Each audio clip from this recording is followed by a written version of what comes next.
Good morning. आज चाहिँ कस्तो पानी परिरहेको रहेछ बाफ्रे, यस्तो रमाइलो लाग्छ कि पानी परेको फेरि। अब रुमहरू त सफा गर्नै पर्यो होइन। त अब त्यो आज चाहिँ फेरि प्लान छ क्या बाहिर जाने, त्यो एउटा छिटो छिटो गरेको नुहाइ पनि सकेँ। आज कस्तो रमाइलो लागिरहेछ कि पानी परिरहेछ कस्तो मजाले, अनि चाहिँ खत्रै परिरहेछ। अनि चाहिँ मेरो स्किन केयर हो क्यासेटा फुलको जहिले लगाउँछु, यति मात्र हो, मेरो त केही लगाउँदैन। नि प्लान्ट कस्तो राम्रो भइसक्यो मनी प्लान्ट। भोक लागिसक्यो होइन। अब जापान आए पछाडि चाहिँ नुडल्स भन्ने चाहिँ फेभरेट हुन्छ मेरो चाहिँ। फेरि नेपालदेखि नै नुडल्स चाहिँ फेभरेट थियो है। यहाँ आएपछि त खाएको ल अब नुडल्स खाने। त्यस पछाडि चाहिँ आजको प्लान चाहिँ हामी उता सपिङ मल जानुपर्ने छ। मेरो र तलको बहिनीको छुट्टी छ, अनि हामी चाहिँ त्यस पछाडि चाहिँ अनि हामी यता जानुपर्ने हुन्छ खाएर।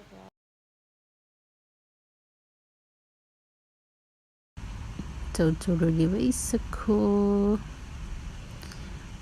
अनि चाहिँ अब मैले होइन फटाफट खान थालेँ, छिटो छिटो फटाफट कप्पा कप्पा कप्पा कप्पा खाएर। अनि मेकअपहरू अलिअलि हल्का गर्नु पऱ्यो। अनि म रेडी भइसकेँ, चाहिँ निस्किनु पर्ने हुन्छ। हामी चाहिँ अब बहिनी र म जाँदैछौँ। हामी चाहिँ पानीमा पनि छाता ओढ्दै भए पनि जाने हो होइन। रेकर्डिङ भइरहेछ। अनि यहाँदेखि चाहिँ अब हामीलाई सीमा मुरा पुग्नु चाहिँ हिँडेर आधी घन्टा लाग्छ। बसमा पनि टाइम लाग्ने रहेछ, त्यही भएर हामी चाहिँ हिँड्दै गएको के। पानी मात्रै होइन क्या, मजा आउँछ नि त, त्यही भएर। हामी चाहिँ फाइनल्ली पानीमा हुँदै भए पनि सीमा मुरा आइपुगिसक्यौँ।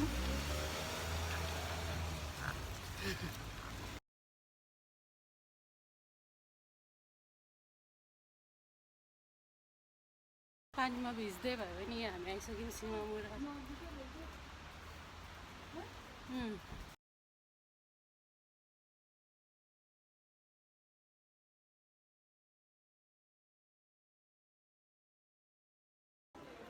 हामी चाहिँ आइसक्यौँ सीमा मुरा होइन।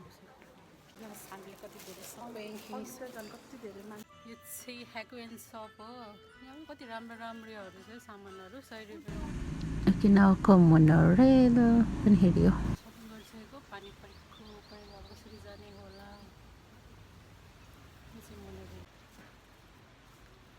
कति धेरै पानी परेको, हामी चाहिँ भोक लागेर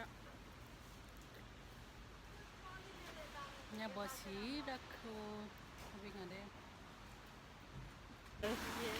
ल हामी चाहिँ फाइनली फर्क्यौँ रुम।